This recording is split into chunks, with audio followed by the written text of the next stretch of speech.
Just react. If you know,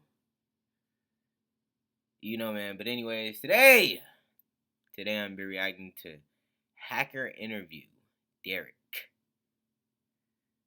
I was like, bro, he don't even look like a hacker, Loki.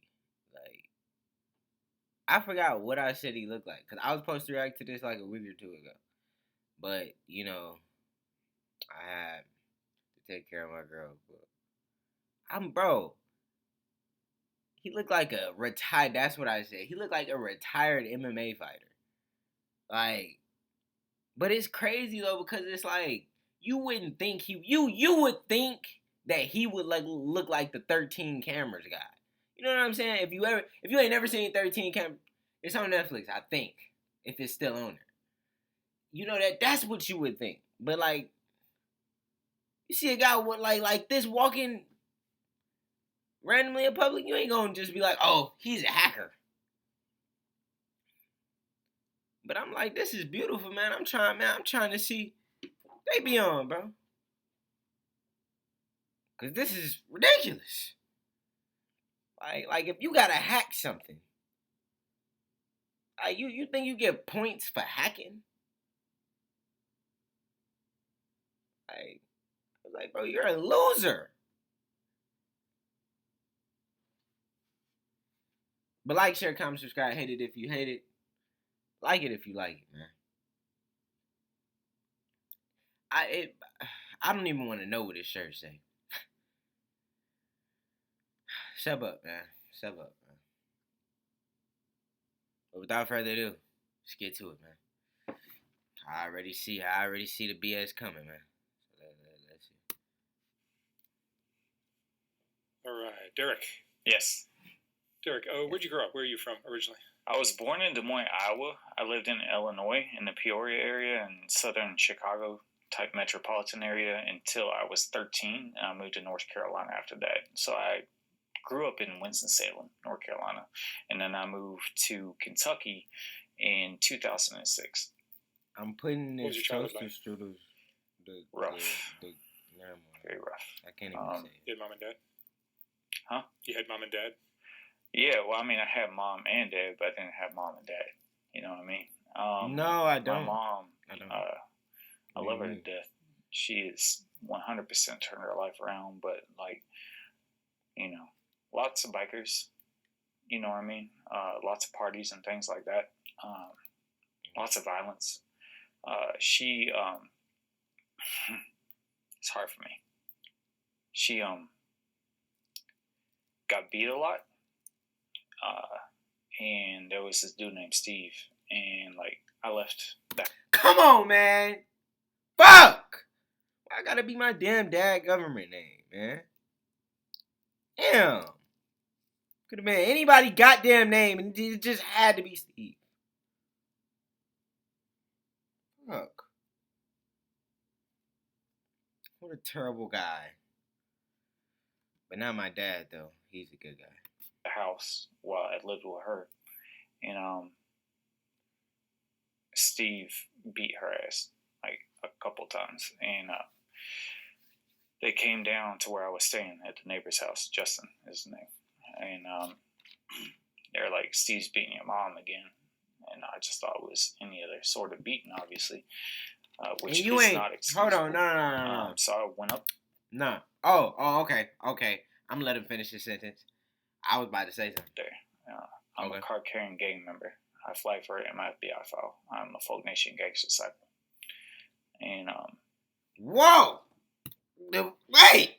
What? Hold up. Did I hear that correctly? Did I hear that correctly? Or is it, like, what?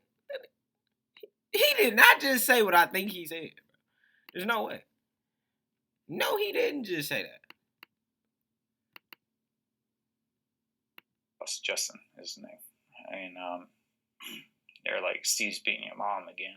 Okay. And I just thought it was any other sort of beating, obviously, which is not excusable. So I went up there. I'm a card-carrying gang member. I fly for my FBI file. I'm a Folk Nation gangster disciple.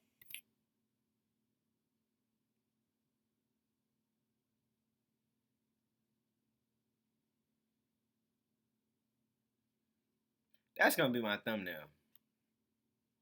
I don't know, wouldn't it? And Okay. Show I could enough. smell the blood before I even touched the door. There was blood all over the walls. It was on the phone. The mantle was broken out of the fireplace. He was choking her over the tub. I hit him in the head with a pool cue. He's an ex-Marine, an ex-cop. Okay. And I was 14 or 15 at the time. And he put me against the wall by my throat. And he's like, choking me. He said, stab me. His name's Steve. He said, stab me, stab me, stab me. I pulled out my knife and I stabbed his ass. And then I called Willie, the city general from Peoria. And I had his ass ran out by the GDs. And I ain't seen him since. And then my mom and her new boyfriend moved to Kentucky, and I moved back to North Carolina with my dad. My dad put his hands on me a lot. That's why I left to begin with. And he put his hands on me one too many times. And my best friend, like my sister, Lauren Barbie, she came to my house when I called her. And I left. And I was 15 years old. Wow. At 15? You've been on your own since 15? Pretty much, man. I want to go back to high school. Like, I didn't want to get my GED or nothing like that. Like, I put in all that time, in high school. And I graduated when I was 20 in 2007. My mom was my biggest... Damn, 2007? I ain't even about to do that, man. Applause. My dad did not show up. But my mom, my brother, my grandma... That nigga God, old. That nigga like 40, bro. Just... They was my biggest supporters. I walked that stage at 20 years old and got my diploma. Earned that shit. And unapologetically earned that shit. I grew up rough, man. I ran with gangs and shit. But, I put that aside. I put all the violence aside. And I went and got my fucking diploma. I ain't trying to be funny, bro. I'm not, okay? But do it look like he's sliding? No! Bro, man. Bro, imagine somebody sliding on you and it's him. I ain't gonna lie. I would laugh. I'll be like, man, come on, man. Come on, man. Come on. Like, you know. Come on. Like, you know you ain't out in the field like that, man. Come on, man. Like, come on, man. Like,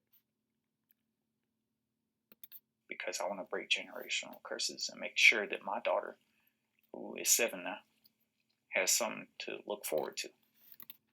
You want your daughter to have something to look forward to, then you need to be spending more time with your family, not doing that stuff. I didn't know my daughter was on the way then, but whatever kid I had, I want to make sure that I wasn't going to be the same. And then what did you do with your life after that? I went to Strayer University for cybersecurity and homeland security and a focus in data forensics and homeland security technology. Then after that, I went on to work trades. Worked on cars, managed several car lots, Chrysler Nicholasville, which is now Big M, in Lexington, Kentucky. Worked in the automotive industry for almost 15 years in sales and or management. And then also worked on cars. And then I'm a serial entrepreneur, so I branded businesses and built websites. And once I went to school for that, I did penetration testing for ViaView Inc., which is owned by James McGibney. You might recognize that name from the Netflix docuseries, which is The Most Hated Man on the Internet, where we brought down Hunter Moore, which was the revenge-born king at the time. Like, he would post pictures of naked women on his website and just basically dox them and post their information. And he went to prison, and I put him there. Statute of limitations has expired. I can talk all about that. But that's on Netflix right now. It's called The Most Hated Man on the Internet. it will have Charlotte Laws in it, who had a daughter that was targeted by her more, and it will have. So I'm confused now. So is he a good hacker or a bad hacker? Because now I'm a little confused. Now I feel like I might have to take that loser comment back. Because I can't tell. Like are you you're hacking for good or you're hacking for bad? Like I'm confused now. Because he talking about the most hated guy on the internet. Like if you say you took him down, then it's like, didn't you do the right thing? Like now I'm confused. Like what the fuck? What the hell, man? I'd be like, bro. But I'd be listening. And I'd be like, bro, I know I ain't tripping. Like which one? Bro. Where the lighter at? Hold on, y'all. Fuck. Shit. The lighter outside. I'll be like, fuck!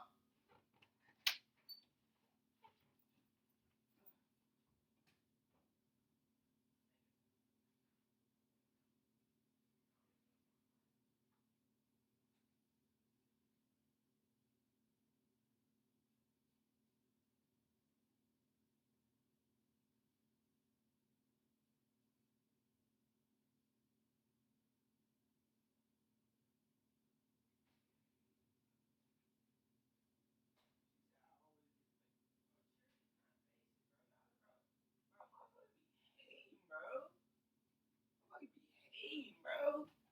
Be hating on toasted strudels, bro. Like, hey, bro, I don't know, bro. What is wrong with red stuff, bro? Like, why everybody always hating, man? Toasted strudels good as hell. Talking about cherry basic. Cherry toaster strudels is basic. Man, stop, man. Stop. You motherfuckers is fire, man. That was good as hell. It was good as hell. Like, bro, people just be hating, bro. Like, you're just saying, like, bro, try it, bro. But anyways, back to the video. Before I was rudely interrupted by not having a lighter in my premises before my reaction. But it's okay. I have James McGibney, who was my former boss. I did penetration testing for him as far as like cybersecurity goes, and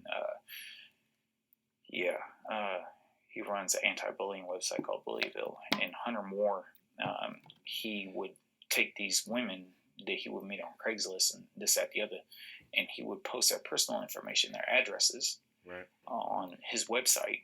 And he was like, if somebody gets stalked or killed, I'll make millions. He was depending on what's called Section 230 of the Communications Decency Act. So, like, if I hosted a website and I allowed uploads, and let's say you uploaded something, I'm not held responsible for that. You are. And so he fabricated everything, the uploads and this, that, the other, because he was acting like this on Craigslist. And oh no, not Craigslist. And so when he was acting like this on Craigslist, he was basically committing fraud and sex trafficking at the same time, and just all kinds of charges he went to prison for. He couldn't even have the internet, I think, for like 4 or 5 years. But he's a real piece of shit, and he deserved life, to be honest with you. I used to do Google searches for my own name, and I was always really disturbed what I'd find. Seeing my personal information out there for anyone to grab, it's just uncomfortable. That's why I've started using Aura, the sponsor of today's video. Aura not only shows me which data brokers are peddling my info, but also takes action by sending opt-out requests. That sounds interesting. Okay. I'll give you an exclusive. I've never talked about it, not in any media. I could tell you about Steubenville. That's all in the media. I'll give you an exclusive right now. That was a big story in the news. Yeah. When that happened, right? Yeah. Are you familiar with Arab Spring? I'm not. Okay. So, Gaddafi, he cut off internet for Egypt. And what? He was running tank. What the hell? How the you cut off internet for Egypt? I didn't even know Egypt had internet. All right. Chill out. Look, okay, shoot, I wouldn't know. I ain't been to Egypt. It'd be nice to go though. That'd be nice. How much it costs to go to Egypt? That'd be nice. That'd be fun. Go to Egypt. I ain't gonna lie, bro. That'd be a mean vlog. That'd be a mean vlog. That'd be a mean vlog right there. Trip to Egypt with my girlfriend. I might have to consider it. You know, but the internet is back home, right? Right? I'm just making sure, you know. But how in the hell? Thanks for the streets and everything. It was before like live streams were a thing, but we had this platform called Ustream. Yeah. And so like I heard the screams of the women and children. I watched them get mowed down in the streets, heard their bones crunch, heard them die. And he cut off the internet to the whole nation. And I sent how to dial up through Tor, which is a VPN network. How do you? Oh, there it is. He just said it. Like internet browser network. There And he just said it. you can tap in, and we just chain our computers together and make a dial-up network, so you can access the internet, right? And how to make gas masks out of 2-liter bottles. And I won't say who it is, but I know somebody who knows somebody. Who knows somebody? Who knows somebody? An AC-130 dropped that flyer all over Egypt, and we gave them their internet back because he cut it off. And he was just slaughtering protesters in the streets. Like, he was Castro on top of tanks type shit. And damn, I he was sound not like okay a with terrible that. person. You know, one less dictator is a good dictator dead. So I said, kill him. Nippy that. What the? What? And, what? We gave Egypt their internet back. Nippy that. And I directed them to where he was at, and they hung him in the street. And they took their nation back. Well, hey, when you do bad, you get bad. When you do good, you get good. This was what year? Well, AC-130 dropped all those flyers. And this was in 2012. This was after Steubenville? Before. Yeah. And tell me about the Steubenville. Damn, I was young as hell. Story. I was 12. So I had a snowball effect off of the shit I was doing. And somebody approached me and was like, look into this. So I did. And a young lady was unconscious and was sexually assaulted multiple times by football players in Steubenville, Ohio. Is it high school? Yeah. I've been there 3 times. And each time I'm ready for war. I put my hands on them today if I saw them. School officials and everything. Superintendent. Okay, you know if what? You're watching this. You know what? You know, I know it's about to be half. You know what? I might just have to take away that loser comment that I said in the beginning. I don't think he's that kind of hacker. I don't think he's the kind of hacker I thought he was. So my bad on that one. You know, I kind of rushed into the reaction just thinking he was going to be one of them. But, you know, he might just not be one of them. Because, you know, he sound like he's sticking up for people. That's what it sounds like. And I can respect that. You know, I thought, you know, but we going to continue. But I take the loser comment back. I take it back. These hands are for you. I've been in prison. My inmate number is tattooed on the back of my neck. I don't want to go back. And the school kind of protected the athletes? Yes. And all of them got indicted on the cover-up. The judge that sentenced me said there was no cover-up. The prosecuting attorney said there was no cover-up. Well, okay, then how did McCafferty get indicted? How did the school IT director get indicted and his daughter?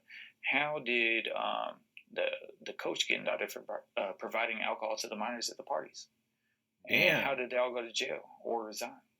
You know, like, it doesn't make sense. It doesn't add up. But they all did. They all did time. Or got, you know, suspension or whatever. But Trent Mays and Malik Richmond, the athletes, they got charged as sex offenders. And that's literally my only crime. I hacked a football fan website. It wasn't even connected to the school. Now, did the FBI ask me if I hacked it? Yes. Did I lie? Absolutely. Is that a crime? I didn't know it, but yeah. After the fact, I pled guilty to it. But I did longer than the rapist in prison. I did longer than a rapist in prison. That's so wild to me, man. Like, I was in jail for a $12 fucking website that was down for 2 days that he regained control of. This fan is not connected to the school in any way. It's not a state website. It's a personal website. Hosted on HostGator. That's what it's called, HostGator. But your website disclosed what? I hacked the website, and then I took all the files, all the emails, all the tweets, everything, and I put them in a zip file right on the main page with a warning that you need to apologize to her. And then I organized what is called Occupy Steubenville, and there was probably 5,000 people that came to a small town from all over the world on multiple occasions. I mean, you could not even breathe in that town. Like, you got the river here, and then you got the town, and they just packed it out. Like, it was way more than any Occupy movement in the nation. I did not expect that. I'm grateful for it. How much time did you get there for that? I went back on a 6-month violation, but I got 2 years, the top of my guideline range, for a very specific reason. The judge that sentenced me. No, I will say this though. Like, I will say this though. Like, but is it worth putting yourself in a bad position? Like, it's okay to want to stick up for people, right? Freedom of speech. It's okay to use your words. Because words can go far. Words have meaning. You know what I'm saying? But, like, is it worth doing time, though? Like, is it really worth it? You know, it's like, words have meaning. You can stick up for them any kind of way. But, like, you gonna stick up for them, or you gonna do all this extra stuff to potentially get 20, 30, 40, whatever. You know what I'm saying? Like, it's like, you can stick up for people and still be able to, do right, Like, I don't know. Like, I just don't think it's, I don't know, I just don't think it's right to hack in general. Like, whether you a good, bad, whatever kind of hack, like, it's just not right. It's not. It's not right. No matter how you put it, no matter how you say it, it's just not right. Like, you risking yourself. He said, I'm going to send you to the maximum of your guideline range, and you cannot appeal the maximum of your guideline range because that's not an abuse of discretion. He sits on the sentencing committee, and he said, I want to set an example to deter people who follow you, this, that, the other. Anonymous has no roster. We're not a group. It's an idea.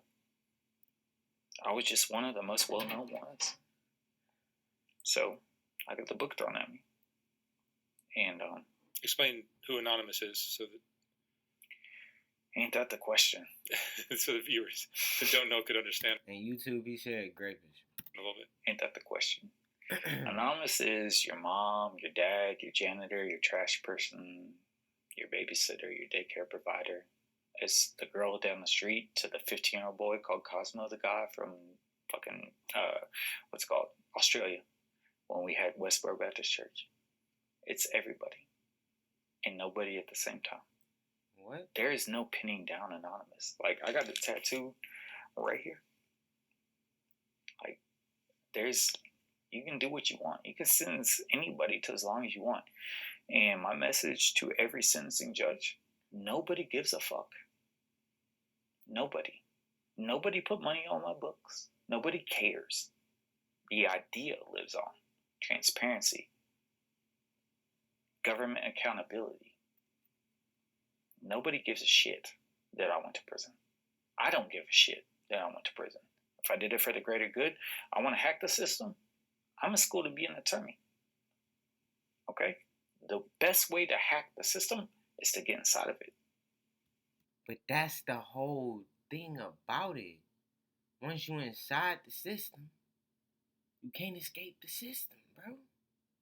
That's the whole reason why, they all, bro, I'd be like, they always be saying it in all like these podcasts and stuff. They always be like, time people go up in there, they be like, they always, bro, they be trying to go home. They don't be, some of them want to crash out. Some of them want to go home. Some of them working out. You know what I'm saying? Everybody got different mindsets in there on what they want to do. Some of them just want to be, be a predator and find praise. Like,